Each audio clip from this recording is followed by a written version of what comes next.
Hello everyone, welcome to the gateway classes. My name is Mahendra Singh Tomar और मैं आपको RGPV Bhopal BTech first year का subject पढ़ा रहा हूँ। सब्जेक्ट का नाम है basic mechanical engineering. Unit number 5 चल रही है जिसका नाम है रेसिप्रोकेटिंग मशीन्स। आज इसका लेक्चर नंबर 2 है। लेक्चर नंबर 1 में हम ऑलरेडी स्टीम इंजन्स के बारे में पढ़ चुके हैं।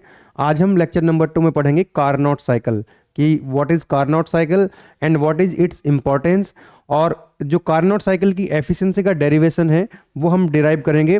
ऑब्वियसली जो आरजीपीवी के प्रीवियस ईयर क्वेश्चंस हैं वो इन टॉपिक से जो क्वेश्चन पूछे गए हैं वो आपके इस लेक्चर में कवर हो जाएंगे। पूरा कंटेंट एग्जाम ओरिएंटेड है, रिजल्ट ओरिएंटेड है, और चाहे वीडियो लेक्चर्स हो, पीडीएफ नोट्स हो या पीवाईक्यूज हो, according to the syllabus of RGPV है। ठीक है, चलिए चैनल को अगर फर्स्ट टाइम विजिट कर रहे हैं तो लाइक, शेयर और सब्सक्राइब कर लीजिएगा।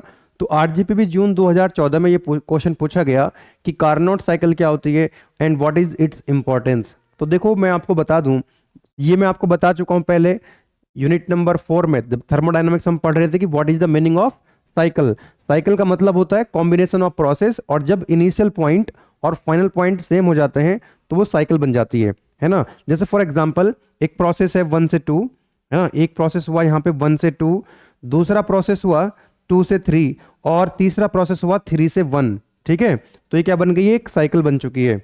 तो हम एक प्रोसेस हुआ 1 से 2, फिर 2 से 3 और फिर 3 से 1, यानी 1 से चले थे और 1 पे वापस हम लोग आ गए। इसका मतलब जो इनिशियल पॉइंट और फाइनल पॉइंट जो है वो सेम है। इसका मतलब ये क्या बेटा, this is the cycle.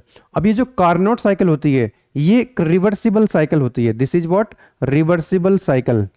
Reversible cycle होती है कारनोट साइकिल। अब रिवर्सिबल साइकिल का मतलब क्या है, साइकिल का मतलब तो समझ में आ गया कि जब इनिशियल पॉइंट और फाइनल पॉइंट सेम होते हैं तो वो एक साइकिल होती है, साइकिल कहलाती है। अब रिवर्सिबल का मतलब ये है कि साइकिल के अंदर जितने भी प्रोसेस हैं, साइकिल के अंदर जितने भी प्रोसेस हैं वो सभी प्रोसेस अगर कैसे हैं, रिवर्सिबल हैं, तो वो रिवर्सिबल साइकिल कहलाएगी। इन जैसे ये 3 प्रोसेस हैं, यहाँ पे 4 प्रोसेस भी हो सकते हैं, 5 प्रोसेस भी हो सकते हैं। अगर इनमें से कोई भी एक प्रोसेस इरिवर्सिबल हो गया तो वो साइकिल कैसी हो जाएगी, इरिवर्सिबल। तो रिवर्सिबल होने के लिए, कारनोट साइकिल होने के लिए सभी प्रोसेस कैसे होने चाहिए, रिवर्सिबल प्रोसेस होने चाहिए। ठीक है, चलिए बात करते हैं अब कारनोट साइकिल में कितने प्रोसेस होते हैं। A cycle is said to be reversible cycle only when each process in a cycle is reversible process. जो बात मैंने अभी बताई कि साइकिल के अंदर each and every process must be reversible. Carnot cycle consist of 2 isothermal process and 2 adiabatic process.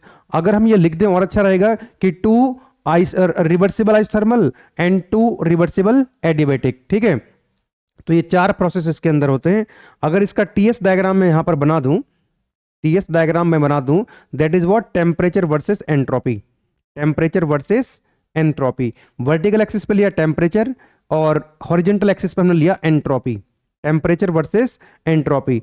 तो TS diagram पे जो कारनोट साइकिल होती है वो एक रेक्टेंगल बनता है लाइक दिस। मान लेते हैं कि ये हमारा जो है process, this process is 1 to 2, 2 to 3, 3 to 4। तो दिस इज द साइकिल। एक प्रोसेस हुआ 1 से 2, 2 से 3, 3 से 4 एंड 4 से 1। तो ये टीएस डायग्राम है किसका, कारनोट साइकिल का। तो देखो क्या बोला उसने, Carnot cycle consist of 2 isothermal process. Isothermal का मतलब क्या है, what is the meaning of isothermal. Isothermal का मतलब होता है temperature constant. Reversible adiabatic. Adiabatic में जो इक्वेशन बनती है पीवी की power gamma is equal to constant, यानी एंट्रोपी क्या रहेगी, कांस्टेंट रहेगी। तो देखो ये रहा यहाँ पे 1 से 2 आइसोथर्मल प्रोसेस है, टेम्परेचर कांस्टेंट है, और 3 से 4 आइसोथर्मल है ना। तो 2 आइसोथर्मल हो गए, 1 से 2, 3 से 4, और 2 से 3 और 4 से 1 एंट्रोपी कांस्टेंट है, रिवर्सिबल एडियाबैटिक प्रोसेस है। आगे देखते हैं, isothermal process is a slow process. ये जो हम कारनोट साइकिल पढ़ रहे हैं, तो कारनोट साइकिल हम पढ़ क्यों रहे हैं, क्योंकि ये क्या होता है कि ये हाइपोथेटिकल साइकिल है, ये प्रैक्टिकल साइकिल नहीं है। अब ये प्रैक्टिकल साइकिल क्यों नहीं है, क्योंकि ये जो 1 से 2 आइसोथर्मल प्रोसेस है और 2 से 3 एडियाबैटिक प्रोसेस है, फिर उसके बाद आइसोथर्मल प्रोसेस है और फिर एडियाबैटिक प्रोसेस है। तो आइसोथर्मल प्रोसेस बहुत ही स्लो प्रोसेस होते हैं, और जबकि adiabatic process very fast process होते हैं। तो वेरी स्लो प्रोसेस और वेरी फास्ट प्रोसेस का जो कॉम्बिनेशन है उसको बनाना, अचीव करना, that is not possible practically. ठीक है, तो वही लिखा गया है कि isothermal process is a very slow process and adiabatic process is very fast process, and hence these two combinations in a cycle cannot be possible. ये पॉसिबल नहीं है, और इसीलिए हम कह सकते हैं जो कार्नोट साइकिल है ये प्रैक्टिकल साइकिल नहीं है, it is not a practical cycle. तो हम पढ़ते क्यों हैं, what is the importance of this cycle, what is the importance कि ये जो कार्नोट साइकिल है this is used for comparing other actual cycle. जो अदर एक्चुअल साइकिल्स हैं, जो प्रैक्टिकली पॉसिबल साइकिल्स हैं, उन साइकिल्स को हम क्या करते हैं, कंपेयर करते हैं. ठीक है ना, किसकी हेल्प से, कार्नोट साइकिल की हेल्प से. तो मेरे ख्याल से आपको थोड़ा सा बेसिक आइडिया यहाँ पे मिला होगा कि यार ये प्रैक्टिकल साइकिल नहीं है, ये हाइपोथेटिकल साइकिल है, ये रिवर्सिबल साइकिल है. ये कैसी साइकिल है, रिवर्सिबल साइकिल है, और ये प्रैक्टिकली पॉसिबल नहीं है, लेकिन इस साइकिल को हम यूज करते हैं अदर एक्चुअल साइकिल को कंपेयर करने के लिए. आइएगा, तो अब देखते हैं derivation for efficiency of Carnot cycle. ये कई बार आरजीपी में पूछा जा चुका है, आप देख सकते हैं नवंबर 2017, 2018, जून 2015, 2022. ठीक है, तो यहां पर हम टीएस और पीवी डायग्राम से समझाएंगे. ठीक है ना, टीएस और पीवी डायग्राम. जैसे कि टीएस डायग्राम मैंने बनाया भी था अभी, यहाँ पे आप देख सकते हैं एक रेक्टेंगल बनता है. तो ये जो डायग्राम आप देख रहे हैं this is the TS diagram and this is the pressure versus volume diagram. क्योंकि आपसे बोलता है कि derive the expression for the efficiency of Carnot cycle, also explain with the help of TS and PV diagram.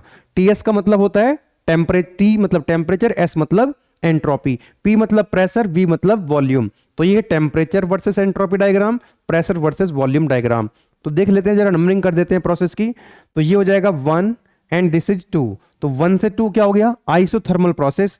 2 से 3 हो गया reversible adiabatic process, entropy constant रहेगी.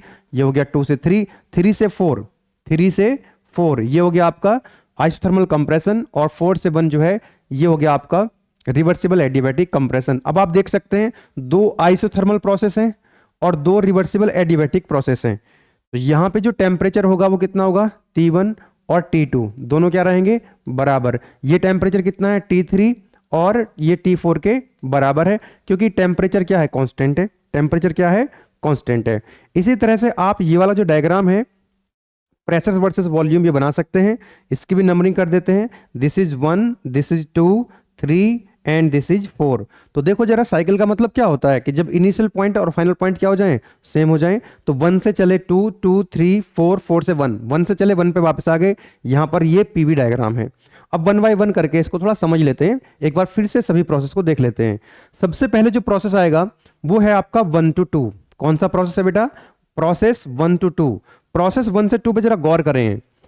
1 से 2 टीएस डायग्राम पे देख सकते हैं, इसको हम पीवी डायग्राम पे भी देख सकते हैं. क्या कह रहा है कि the heat source is in contact with cylinder, the air expends from V1 to V2. देखो जरा यहाँ पे, ये जो मैं यहाँ पर भी प्रेशर वॉल्यूम को दिखा देता हूं कि ये पॉइंट 1 है, तो यहाँ का प्रेशर कितना हो जाएगा, P1. ये है 2.2 के कॉरस्पॉन्डिंग प्रेशर P2, 0.3 के कॉरस्पॉन्डिंग प्रेशर हो जाएगा P3, 4 के कॉरस्पॉन्डिंग जो प्रेशर होगा P4. इसी तरह से 1 के कॉरस्पॉन्डिंग वॉल्यूम एक्सिस पर देखेंगे तो V1, ये हो जाएगा आपका V2, ये हो गया आपका V3 and this is V4. ठीक है ना, आइएगा समझते हैं जरा यहां पे.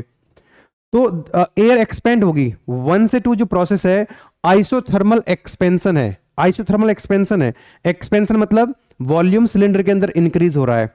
कहां से कहां इंक्रीज हो रहा है, वॉल्यूम तो आपको यहां दिखाई देगा प्रेशर वॉल्यूम एक्सिस पे. तो ये है वॉल्यूम एक्सिस. तो देखो 1 पे वॉल्यूम V1 है, 2 का वॉल्यूम V2 है. तो 1 से 2 की तरफ जो है वो क्या हो गया है, एक्सपेंशन हो गया है, वॉल्यूम इंक्रीज हो गया है. वॉल्यूम क्या हो गया है, इंक्रीज हो गया है. तो 1 से 2 जो वॉल्यूम इंक्रीज हुआ है ना, 1 से 2 जो वॉल्यूम इंक्रीज हुआ है तो V2 upon V1, V2 up 1 से 2. अरे वॉल्यूम जो है वो इंक्रीज हुआ है, कहां से कहां तक हुआ है, 1 से 2 तक. तो 2 पे कितना वॉल्यूम है V2, 1 पे वॉल्यूम कितना है V1. इस रेशियो को हम बोलते हैं एक्सपेंशन रेशियो, क्योंकि यहां पर क्या हुआ है, एक्सपेंशन हुआ है V1 से V2 तक. ये जो R होगा इसको हम क्या बोलेंगे, R से लिखते हैं एक्सपेंशन रेशियो. मैं लिख देता हूं यहां पर एक्सपेंशन रेशियो. और जब यहां पर एक्सपेंशन रेशियो आपको मिल गया, अब ये जो प्रोसेस होगा बेटा आपका कौन सा, प्रोसेस 1 से 2. प्रोसेस 1 से 2 पे क्या हो रहा होगा, हीट सप्लाई होगी, है ना, हीट सप्लाई होगी सोर्स से. हीट सप्लाई होगी सोर्स से, देखो लिखा हुआ है ना, हीट सोर्स इन कांटेक्ट, कितनी हीट सप्लाई हुई, QS।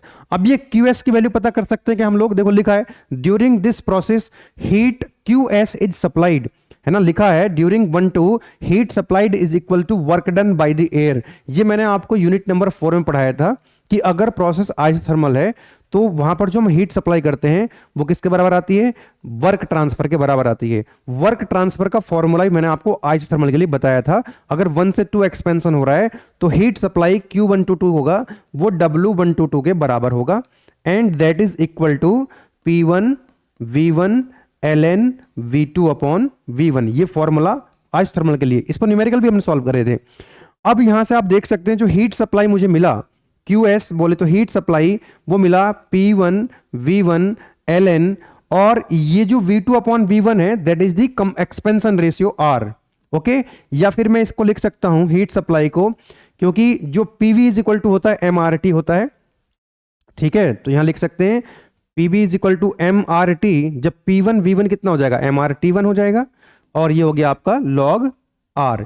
तो मेरे को यहां से ये एक इक्वेशन मिल जाएगी, मैं बोल देता हूं this is our equation number 1, है ना, this is our equation number 1। यहां लिख सकते हैं हम क्या, PV इज इक्वल टू क्या होता है, MRT होता है। तो उस तरह से जब PV is equal to MRT होता है तो P1 V1 कितना हो जाएगा, MRT1 हो जाएगा, MRT1 हो जाएगा, ठीक है। तो एक इक्वेशन मेरे को मिल गई। तो प्रोसेस 1 to 2 आपको समझ में आ गया। 1 से 2 है आइसोथर्मल प्रोसेस, टेम्परेचर कांस्टेंट रहेगा, ठीक है। टेम्परेचर कितना है, T1 या T2 आप इसको लिख सकते हो।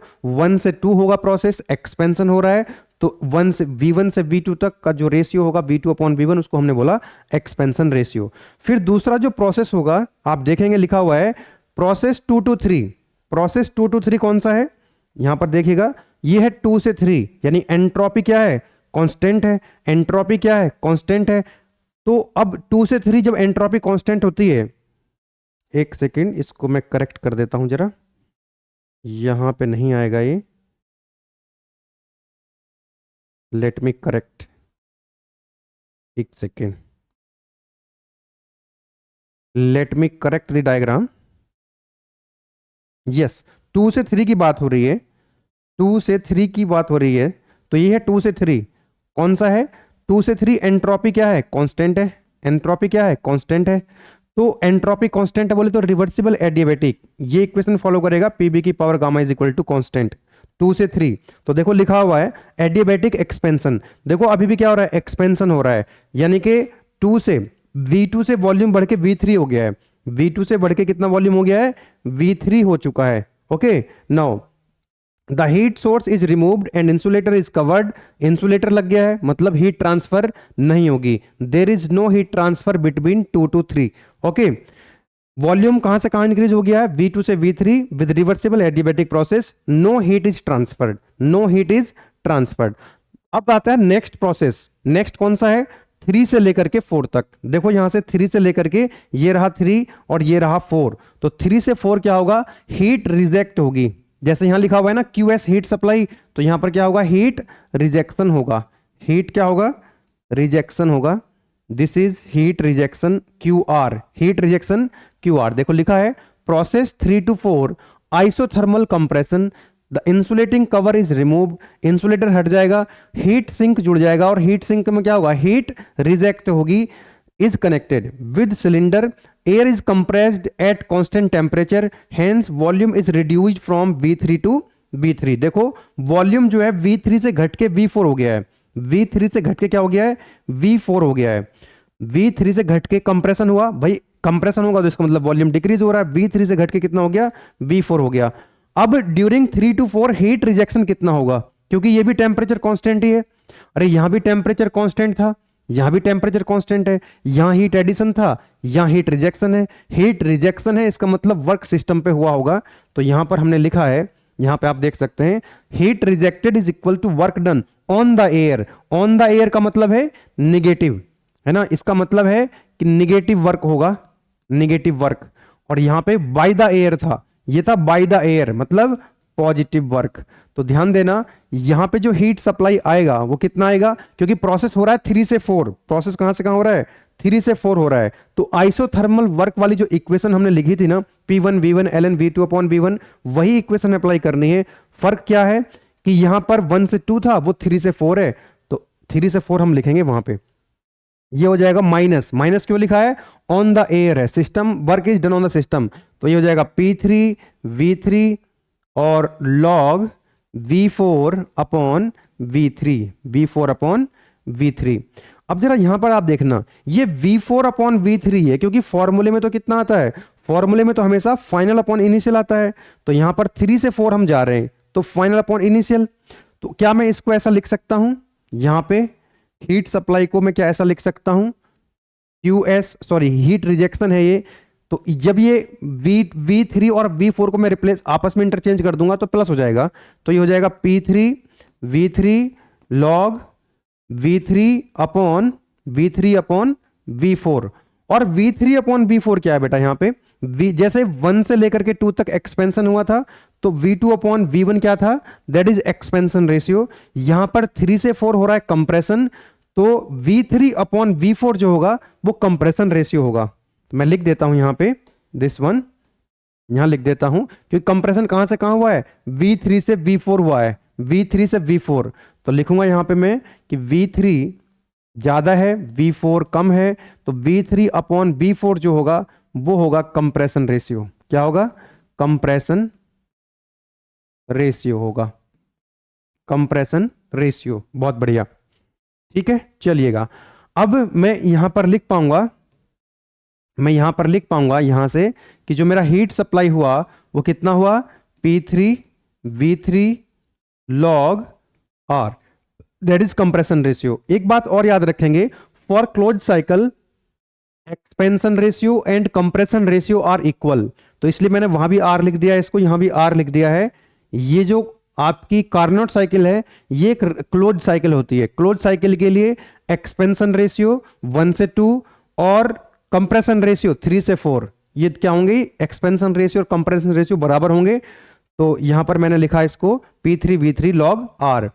अब आप सभी जानते हैं कि PB is equal to MRT होता है, तो यहां पर हीट सप्लाई कितना आ जाएगा, सॉरी हीट रिजेक्शन कितना आ जाएगा, this is heat rejection not heat supply, this is heat rejection. तो हीट रिजेक्शन हो जाएगा MRT3 log R। This is our equation number 2, this is our equation number 2। हमारे पास ये इक्वेशन बनाई थी हीट सप्लाई की, है ना, हीट सप्लाई की इक्वेशन आ गई थी MRT1 log R। यहां पे इक्वेशन मिल गई हमको MRT3 log R। Now my dear students, एक लास्ट प्रोसेस बच गया यहां पे, कौन सा, 4 से 1। तो 4 से 1 क्या होगा, रिवर्सिबल एडियाबैटिक कंप्रेशन लिखा होगा यहां पे, दिस इज व्हाट, ये हमारी बात होगी, यहां तक हम पढ़ चुके हैं, ये होगा process 4 to 1, this is what, adiabatic compression, adiabatic compression, कोई हीट रिजेक्शन नहीं होगी। Now what is efficiency, efficiency क्या होती है, कार्नोट साइकिल की एफिशिएंसी क्या होगी, efficiency of Carnot cycle that is equal to कितना होता है, W net upon QS, input कितना, अरे आउटपुट W नेट और इनपुट कितना दिया QS। W नेट जो होता है आपका वो होता है आपका Q नेट के बराबर, साइकिल के लिए Q नेट। और Q नेट का मतलब क्या हुआ कि हीट कितनी सप्लाई हुई और कितनी रिजेक्ट हुई, कितनी हीट गई सिस्टम के अंदर, कितनी रिजेक्ट हुई, और नीचे क्या आ रहा है, that is QS। Okay, now अब आप यहां पर ये वैल्यू पुट कर सकते हैं, क्या, ये वैल्यू पुट करो, QS की वैल्यू कितनी है, मतलब इक्वेशन नंबर 1 से QS कितना, MRT1 log R लिखेंगे, MRT1 log R minus QR की वैल्यू कितनी है, MRT3, इक्वेशन नंबर 2 से लिखेंगे MRT3 log R, ठीक है, डिवाइडेड बाय, डिवाइड करेंगे QS, और QS क्या है, that is MRT1 log R। तो यहां से अगर आप ध्यान से देखें तो ये कैंसिल आउट हो रहा है ना, यहां से अगर आप देखें, एक 1 सेकेंड, MRT1 क्या क्या कैंसिल आउट हो रहा है यहां से, log R log R log R MR MR, है ना, ये कॉमन आ जाएगा, MR MR, यस और no, log R log R log R। तो यहां से आपको जो मिला एफिशिएंसी ऑफ कार्नोट साइकिल कितना मिला, T1 minus T3 upon T1, या हम लिख सकते हैं कार्नोट साइकिल की एफिशिएंसी को 1 माइनस के T3 अपॉन T1। बहुत बढ़िया, वेरी नाइस। अब यहां पे जो T3 है बेटा, ये जो T3 है ये क्या है, व्हाट इज T3? जहां पर आप ध्यान से अगर आप देख पाए, दिस वन T3 क्या था, यहां पे सिंक का टेम्परेचर था। T3 या T4 कह सकते हैं, सिंक का टेम्परेचर था। T1 क्या था, सोर्स का टेम्परेचर था। तो जो फाइनल एक्सप्रेशन आया, इस फाइनल एक्सप्रेशन में यहां पर ना तो आर आ रहा है करेक्टरिस्टिक गैस कांस्टेंट, है ना, सिर्फ टेम्परेचर आ रहा है। सोर्स का टेम्परेचर T1 और सिंक का टेम्परेचर T3। सोर्स का टेम्परेचर T3, सॉरी सोर्स का टेम्परेचर T1 है, सिंक का टेम्परेचर T3 है। मतलब सोर्स और सिंक यानी कि रिजर्वायर के जो टेम्परेचर है केवल उस पर डिपेंड करती है एफिशिएंसी, है ना, कि efficiency of Carnot cycle depends only on temperature of heat source and heat sink. ठीक है ना, it is independent of working fluid. ये कार्नोट साइकिल का डेरिवेशन एफिशिएंसी का आपको मिल चुका है। दैट वाज वेरी सिंपल, कोई दिक्कत नहीं है। ठीक है, इस पे एक न्यूमेरिकल भी हम लोग सॉल्व कर लेंगे। ठीक है ना, ये एक्सप्रेशन आ गया। ये सोर्स का टेम्परेचर है, ये सिंक का टेम्परेचर है। केवल टेम्परेचर लिमिट पर डिपेंड करती है कार्नोट साइकिल की एफिशिएंसी। एक बार आप करके देख लेंगे, डायग्राम बना लेंगे, डायग्राम इंपॉर्टेंट है। चलिएगा, अब मैं आगे बढ़ता हूं नेक्स्ट। तो कई बार क्या होता है ना एग्जाम में, या कोई डायग्राम आता बना हुआ न्यूमेरिकल सॉल्व करने के लिए, या फिर वो डेरिवेशन में कई बार ना T3 T1 का यूज ना करके T1 T2 का यूज करता है। तो इन जनरल अगर मैं लिखूं यहां पे, मैं उसको भी लिख के दिखा देता हूं। In general if T1 is the source temperature and T2 is the sink temperature, है ना, यहां पे अगर मैं आपको बोलूं कि ये जो टेम्परेचर है वो T1 है और ये टेम्परेचर कितना है, T2 है। यहां पे हीट सप्लाई होगी QS और यहां पर हीट रिजेक्ट होगी कितनी, दैट इज QR। इसको हम Q2 भी लिख लेते हैं, कई बार इसको हम Q1 भी लिख लेते हैं, कई बुक में ऐसा लिखा रहता है। This is 1 2, this is 3 and this is 4। ये प्रोसेस हो गया आपके, है ना। मैं यहां पर हीट इंजन का डायग्राम बनाकर दिखा देता हूं आपको। इस तरह से एक सोर्स होता है, एक सिंक होता है। सोर्स क्या होता है, जो हीट सप्लाई करता है। ध्यान देना, मैंने आपको ये थर्मोडायनामिक्स यूनिट नंबर 4 में पढ़ाया था, है ना, हीट इंजन के बारे में। ध्यान दीजिएगा, ये कोई एक हीट इंजन है। हीट इंजन क्या करता है, जो सोर्स होता है वहां से हीट रिसीव करता है और उस हीट को वर्क में कन्वर्ट करता है, और जो रिमेनिंग अमाउंट ऑफ हीट जिसको वर्क में कन्वर्ट नहीं कर पाया उसको सराउंडिंग में रिजेक्ट करता है। जैसा आपकी बाइक है, तो बाइक में जो इंजन से क्या मिलती है आपको, इंजन से क्या मिल रही है, कुछ हीट मिल रही है। जो हम फ्यूल को बर्न कराते हैं हीट मिलती है, लेकिन पूरी की पूरी हीट को वर्क में कन्वर्ट नहीं कर पाते। तो बचा हुआ पार्ट जो वर्क में कन्वर्ट नहीं होता वो सिंक में, सराउंडिंग में रिजेक्ट हो जाता है। ऐसे हीट इंजन है आपका। तो हीट इंजन क्या करेगा, एक सोर्स होता है यहाँ पे, मान लेते हैं कि सोर्स का टेम्परेचर कितना है, T1 इसका सोर्स का टेम्परेचर है, और जो टेम्परेचर सिंक है, सिंक का टेम्परेचर कितना है, दैट इज T2। यस और नो। तो यहां पे कितनी हीट रिसीव करेगा सोर्स से और कितना वर्क प्रोड्यूस करेगा, और जो बची हुई हीट है उसको सिंक में रिजेक्ट करेगा। ठीक है, तो हमने देखो कितनी हीट सप्लाई कराई इसको, that is QS heat supply कराई कितने टेम्परेचर पे, T1 पे, और इससे हमको कुछ वर्क मिलेगा W, that is what, W। और कितना हीट जो रिजेक्ट हो रही है सिंक में, तो कितना हीट रिजेक्ट हो रही है, दैट इज QR। को एक बार Q2 लिख सकता है, वो Q1 लिख सकता है, कोई दिक्कत नहीं, आप भी Q1 Q2 भी लिख सकते हैं। तो W जो होगा कितना हो जाएगा कि भाई इसको कितना हीट गई इंजन के अंदर, QS, बाहर कितनी निकली, QR। तो जो इनका डिफरेंस आएगा वो होगा W। यस और नो। तो यहां से जो W होगा, W is equal to heat supply minus के heat rejection. This is what, W, net work output. Okay, now अगर मैं एफिशिएंसी लिखना चाहूं अभी इसके हिसाब से, तो एफिशिएंसी कितनी आ जाएगी, 1 माइनस देखो ऊपर क्या आता है, T3 क्या आता है यहाँ पे, सोर्स सिंक का टेम्परेचर था T3, यहाँ पे सोर्स का टेम्परेचर T1 था, वहां पर हमने T1 और T2 मान लिया है जनरली। ओके, तो यहां पर 1 माइनस T3 अपॉन T1 है, तो यहां पर भी कितना हो जाएगा, 1 माइनस T2 अपॉन 1 माइनस के T2 अपॉन T1। ठीक है, ये याद रखेंगे, जनरल फॉर्मूला 1 2 की फॉर्म में होता है this one. This is the efficiency of Carnot cycle, this is efficiency of Carnot cycle. T1 क्या है, सोर्स का टेम्परेचर, सोर्स का टेम्परेचर कितना है, T1 है, T1 is the source temperature. T2 क्या है, सिंक का टेम्परेचर, T2 सिंक का टेम्परेचर है। तो कार्नोट साइकिल की efficiency 1 minus T2 upon T1 मिल गई आपको। ठीक है। अब एक फॉर्मूला भी इस फॉर्मूले के बेसिस पे हम एक न्यूमेरिकल सॉल्व कर लेते हैं। Yes, this is the question which is already asked in RGPV June 2012। क्या कह रहा है क्वेश्चन के अंदर? A reversible heat engine delivers 0.6 kilowatt power and rejects heat energy to a reservoir at 300 kelvin. ये जो होता है ना, इसी सोर्स है, इसको हम रिजर्वायर कहते हैं। ये है source and this is sink. This is what? Sink. Source वो होता है जो हीट सप्लाई करता है, और सिंक वो होता है जो हीट को एब्जॉर्ब करता है। ये हीट को लेता है, ये हीट को देता है। ठीक है, चलिएगा। तो इसी तरह से यहां पर मैंने डायग्राम बना लिया कि ये होगा सोर्स टेम्परेचर T1, ये होगा सिंक टेम्परेचर T2। ये हीट सप्लाई करेगा सोर्स कितना? QS। कितना रिजेक्ट करेगा? QR। ये हीट इंजन है, और हीट इंजन क्या करेगा? वर्क प्रोड्यूस करेगा। अब जरा क्वेश्चन के अंदर देखते हैं कि क्या क्वेश्चन के अंदर दिया हुआ है। रिवर्सिबल हीट इंजन, ये जो हीट इंजन है रिवर्सिबल है, कार्नोट इंजन है, 0.6 किलोवाट पावर डिलीवर कर रहा है, यानी कि W आपको दिया हुआ है। क्वेश्चन के अंदर क्या गिवन है? आपको गिवन है क्वेश्चन के अंदर W, है ना? W मतलब पावर। आपको गिवन है power, that is W 0.6 kilowatt. ठीक है, और क्या दिया हुआ है? And rejects heat energy to a reservoir at 300 kelvin. ये T2 की जो वैल्यू है वो आपको दे रखी है 300 केल्विन। T2 की वैल्यू आपको दे रखी है, कितनी दे रखी है? T2 इज इक्वल टू आपको दिया हुआ है 300 केल्विन। और कितनी हीट रिजेक्ट हो रही है? QR की वैल्यू दे रखी है 24। QR is given to you 24 kilojoule पर मिनट। बहुत बढ़िया।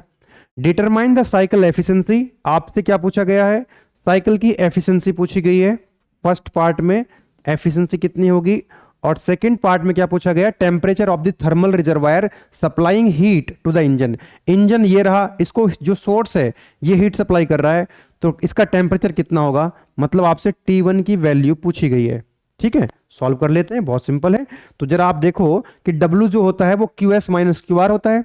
हीट रिसीव करता है, कुछ रिजेक्ट करता है, उनका डिफरेंस W के बराबर आता है ना? तो W जो है, ध्यान देना, यहां से हम सॉल्व करेंगे क्वेश्चन को कि यार जो W होता है that is equal to QS minus के QR होता है। तो W की वैल्यू किस में दे रखी है? किलोवाट में। QR किस में दिया हुआ है आपको? किलोजूल पर मिनट में। तो पहले तो इसकी यूनिट को आप ठीक करो, है ना, कि जो W होगा किलोवाट को वॉट में कन्वर्ट कर लो, वॉट में कन्वर्ट कर लो जूल पर सेकंड में। तो 1000 से जब मल्टीप्लाई करोगे तो ये हो जाएगा 600 वॉट, 600 वॉट या 600 जूल पर सेकंड। जूल पर सेकंड मतलब वॉट। तो किलोवाट को हमने जूल पर सेकंड में कन्वर्ट कर लिया 1000 से मल्टीप्लाई करके, because 1 kilo joule is equal to होता है 1000 जूल। ओके, इसी तरह से ये किलो जूल पर मिनट है। तो इसको जो QR है हीट रिजेक्शन, इसको आप क्या करोगे? 24 60 से डिवाइड कर दो, तो ये जो किलो जूल पर मिनट है ये क्या बन जाएगा? ये बन जाएगा आपका जूल पर मिनट, लेकिन सॉरी जूल किलो जूल पर सेकेंड। तो किलो जूल को जूल में कन्वर्ट करोगे तो 1000 से मल्टीप्लाई कर दो। यस और नो? तो ये अब आपका बन जाएगा जूल पर सेकेंड। कितना आ जाएगा ये आ जाएगा आपका 6 चौक 24 400।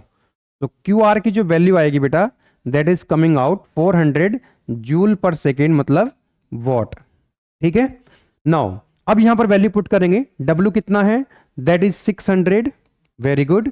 इक्वल टू QS हमको पता नहीं है, यहां से QS मिल जाएगा, और QR की वैल्यू कितनी है? That is 400। तो माय डियर स्टूडेंट्स, यहां से QS मिल जाएगा आपको, ये हो जाएगा 1000 जूल पर सेकेंड यानी कि वॉट। ओके, चलिएगा अब देखते हैं यहां से हम कैलकुलेट करेंगे क्या? एफिशिएंसी। एफिशिएंसी कैलकुलेट कर लेते हैं।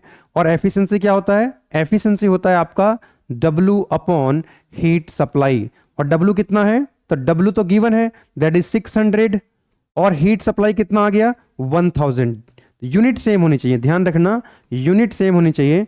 तो यहां से आपको एफिशिएंसी मिल जाएगी 0.6, या हम कह सकते हैं 60%। तो ये आपका आंसर आ गया। एफिशिएंसी आपसे पूछी गई थी, this is your answer. Efficiency आपसे पूछी गई थी, ये आपको आंसर मिल गया। नेक्स्ट क्या पूछ रहा है आपसे? आपसे पूछ रहा है T1 की वैल्यू, यानी कि जो थर्मल रिजर्वायर है, जो सोर्स है, वो जो हीट सप्लाई कर रहा है उसका टेम्परेचर कितना होगा। तो एफिशिएंसी क्या होती है, that is equal to 1 minus T2 upon T1। यहां से आपको T2 की वैल्यू दे रखी केल्विन में, T2 is given to you, efficiency हमने कैलकुलेट करी तो 0.6, एफिशिएंसी की वैल्यू रखो 0.6 और 1 माइनस T2 कितना है, दैट इज 300 दे रखा है T2 और T1 की वैल्यू आपको फाइंड आउट करनी है। तो यहां से जब आप सॉल्व करेंगे तो बेटा आपको T1 की वैल्यू मिल जाएगी, आप कैलकुलेटर का यूज कर सकते हैं।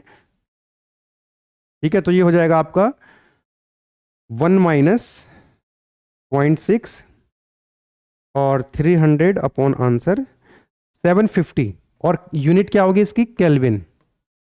तो ये आंसर आ गया आपका जो आपसे टेम्परेचर पूछा गया था सोर्स का। ठीक है, तो आरजीपीवी में क्वेश्चन ऑलरेडी पूछा जा चुका था, आपको एक सोर्स दिया है टेम्परेचर T1, सिंक दिया टेम्परेचर T2, T2 की वैल्यू 300 दे रखी है, W की वैल्यू किलोवाट में दे रखी थी, 1000 से मल्टीप्लाई करके आपने इसको जूल पर सेकंड यानी कि वाट में कन्वर्ट कर लिया। ठीक है, हीट रिजेक्शन 24 किलोजूल पर मिनट दिया हुआ था, तो 60 से डिवाइड करेंगे तो ये बन जाएगा किलोजूल पर सेकेंड और फिर 1000 से मल्टीप्लाई कर देंगे तो क्या बन जाएगा, दैट इज 400 जूल पर सेकेंड। आपने W इज इक्वल टू होता है QS minus QR, heat supply minus heat rejection, तो W और QR की वैल्यू पुट करेंगे तो हीट सप्लाई मिल जाएगा। एफिशिएंसी होता है W यानी कि work output upon heat supply, तो वर्क आउटपुट की वैल्यू दे रखी थी, हीट सप्लाई आपने कैलकुलेट करा, यहां से 0.6 इसकी एफिशिएंसी आ गई, 100 से मल्टीप्लाई कर दिया तो परसेंटेज बन गया। एफिशिएंसी होती है 1 माइनस T2 अपॉन T1, तो एफिशिएंसी यहां से कैलकुलेट करी, T2 की वैल्यू दे रखी थी, T1 की वैल्यू आपको केल्विन में मिल गई 750। So this is all about for today's lecture. हमने कार्नोट साइकिल की बात करी, कितने प्रोसेस होते हैं, 4 प्रोसेस होते हैं, 2 आइसोथर्मल 2 एडियाबेटिक, और उसके बाद हमने एफिशिएंसी का फॉर्मूला ड्राइव किया, देन उसके बाद एक न्यूमेरिकल प्रॉब्लम हमने सॉल्व करी based on the Carnot cycle, Carnot engine. Next lecture में हम लोग एक इंपॉर्टेंट डेरिवेशन करने वाले हैं ऑटो साइकिल का, एफिशिएंसी का। ऑटो साइकिल को समझेंगे और ऑटो साइकिल पे कुछ न्यूमेरिकल प्रॉब्लम सॉल्व करेंगे। ठीक है, मिलते हैं फिर नेक्स्ट वीडियो में। Wish you very all the best, thank you.